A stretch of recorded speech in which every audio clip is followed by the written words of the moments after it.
Est-ce que vous savez que le regard des autres est quelque chose de super important? Déjà, il faut savoir que l'on est tous touchés par le regard des autres. Même quelqu'un qui semble ne pas se soucier de ce qu'on pense de lui reste quand même attentif au regard des autres.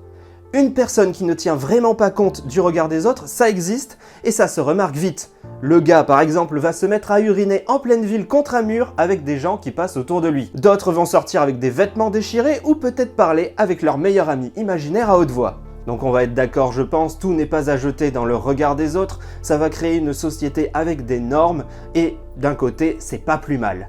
À d'autres moments par contre, il va y avoir des personnes qui vont être trop sujets au regard des autres, ils vont vraiment avoir un focus fixé sur ce que les autres peuvent penser et c'est là où il va y avoir un problème sur finalement la peur du jugement.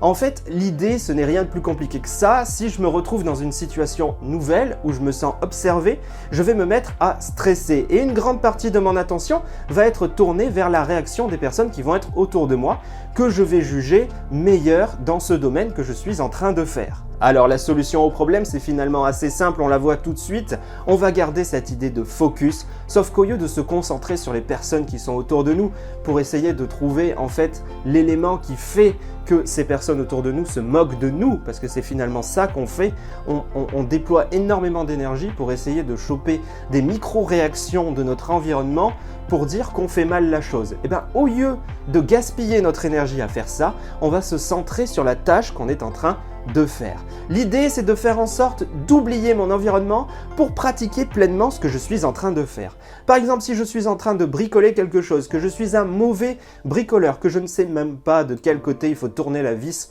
pour visser, que j'ai mon père qui est derrière moi en train de me regarder, qui s'y connaît en bricolage, eh bien au lieu de gaspiller mon énergie pour essayer de ressentir ses émotions au travers de sa respiration, par exemple, d'avoir le moindre petit signe qui montre qu'il est énervé, que c'est pas dans cette direction qu'il faut que j'aille, etc. Là, au contraire, je vais me focaliser sur ce que je suis en train de faire et en fait, je vais le sentir avec mes propres sensations que je suis en train de visser ou que je suis en train de dévisser. Donc, pour employer d'autres mots, le regard des autres devient gênant lorsque notre concentration est parasitée par des réactions de notre public ou des personnes qui vont être autour de nous.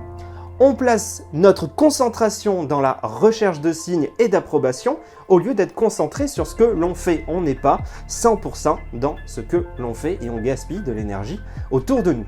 On va prendre un nouvel exemple, un enfant qui va réciter son poème devant sa classe, il connaît son poème par cœur. Mais une fois au tableau, impossible de ressortir le moindre mot. C'est juste que sa concentration est portée sur chaque yeux qui sont en train de le regarder avec différentes peurs, comme celle d'être ridicule, qu'on se moque de lui, et résultat, il n'arrive pas à se remémorer son poème. N'hésitez pas à me dire si vous êtes en désaccord avec ça, mais bien souvent, ce sont nos premières fois qui nous stressent et qui nous empêchent de nous concentrer pleinement sur ce que l'on fait.